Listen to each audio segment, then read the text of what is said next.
In this video, let's see the sensors used in robotics. Sensors are used in robotic systems. Acoustic sensors, optic sensors, pneumatic sensors, force torque sensors, optical encoders. So these are the different kinds of sensors used in robotics. Now let's see one by one. Acoustic sensors or sonic sensors, which will be non-contact sensors, so mainly used for presence, proximity, distance measurement, or navigation applications. So these sensors send a short burst of ultrasonic sound towards the target, which reflects back the sound to the sensor. So it counts the time for the echo that returned and calculates the distance of the target using the speed of the sound in the medium. Thereby, if there is this type of sensors will be of different frequencies. The ultrasonic sound is a vibration at a frequency above the range of human hearing, that is about 20 kilohertz. Only up to 20 kilohertz human can hear. Above that will be ultrasonic. So most of the sensors will be of dual type. Dual type in sense it can transmit as well as receive the echo. Generally, the ultrasonic sound sensors will be of 40 kilohertz to 250 kilohertz. You can see the ultrasonic sensors. These are taken as ultrasonic sensors.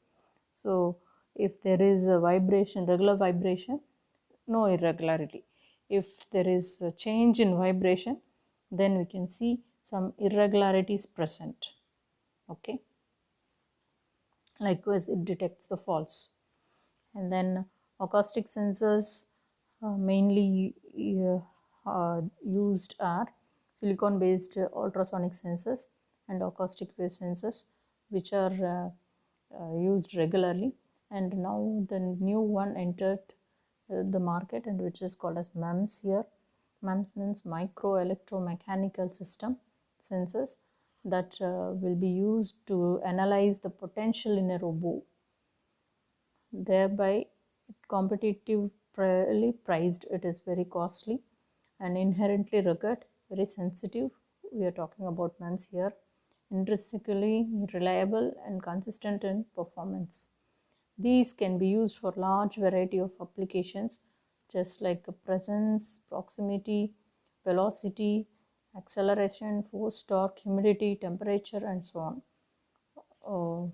Now, acoustic sensors sends the acoustic waves and receives the reflected waves, identifies the velocity and amplitude.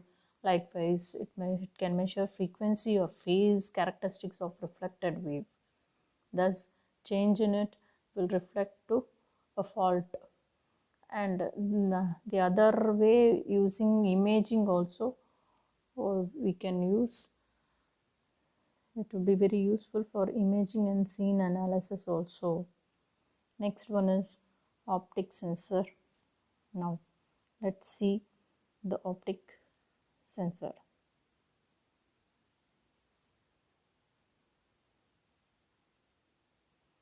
So this one is the acoustic sensor, which is used here. Optic sensor.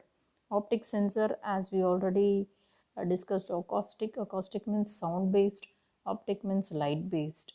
The concept will be same. Simple light sensor works on visible light, and it reflects its sense on the principle of detecting changing the intensity of light sent and received. So light sent and received, if there is any change in intensity, it can detect some objects. If the signal is binary 0, no light, or if the signal is 1, bright light, or magnitude of light between 0 and 100. So based on that, it can detect, it can sense. Optic sensors mainly used in non-visible light sensors. These may be for non-contact also. So we can say that mainly the first one sensor will be infrared, ultraviolet, and laser beam sensors. Infrared sensors based tracking sensors used for full 3D tracking within a space of few meters within a resolution of fraction of millimeters. Another eye-safe laser beam scanning sensors used in navigation on automated guided vehicles, robots, and other material handling equipments. Now we can see one of the example of it, PIR sensor, passive infrared sensor.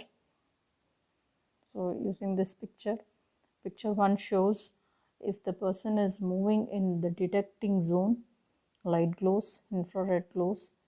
If the person is moving away from the detecting zone, light will switch off.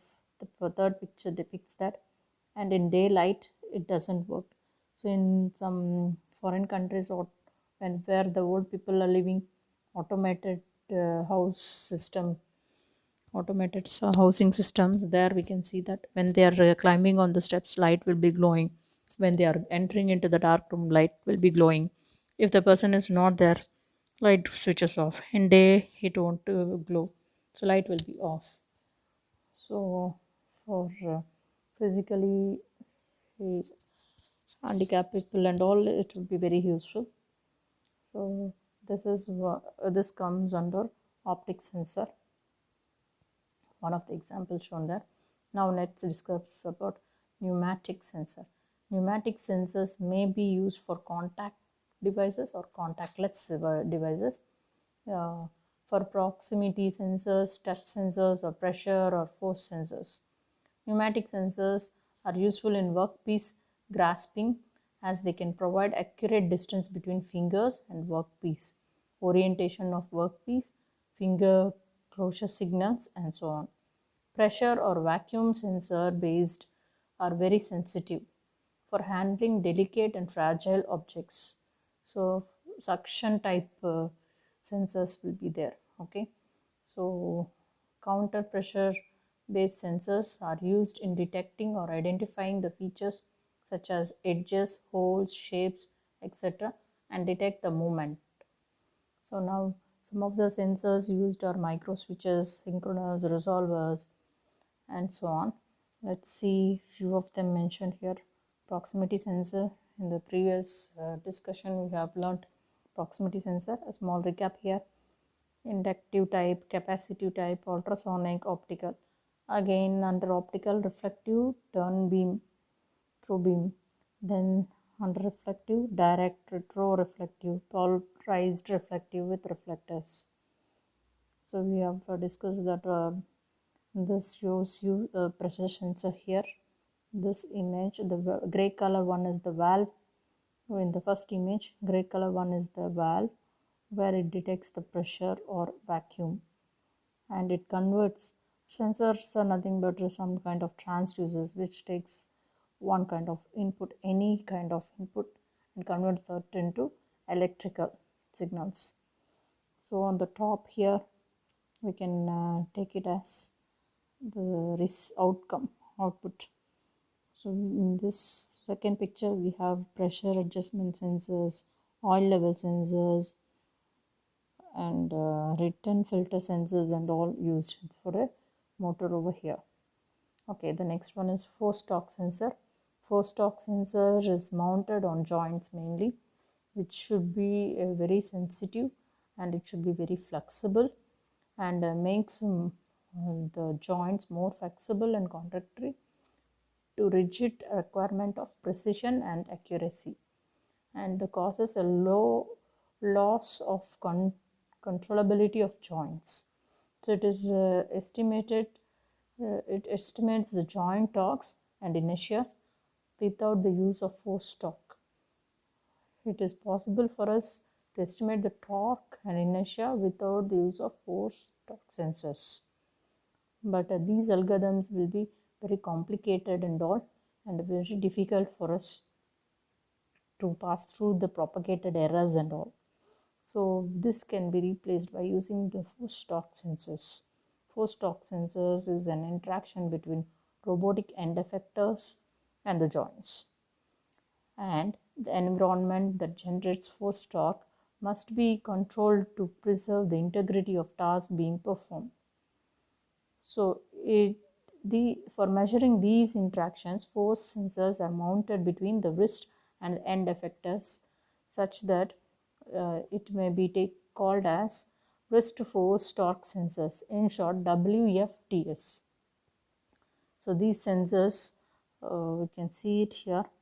It will, force torque sensors will be near the wrist only. It is indicated in the figure. This is about force torque sensor. Thank you for watching this video.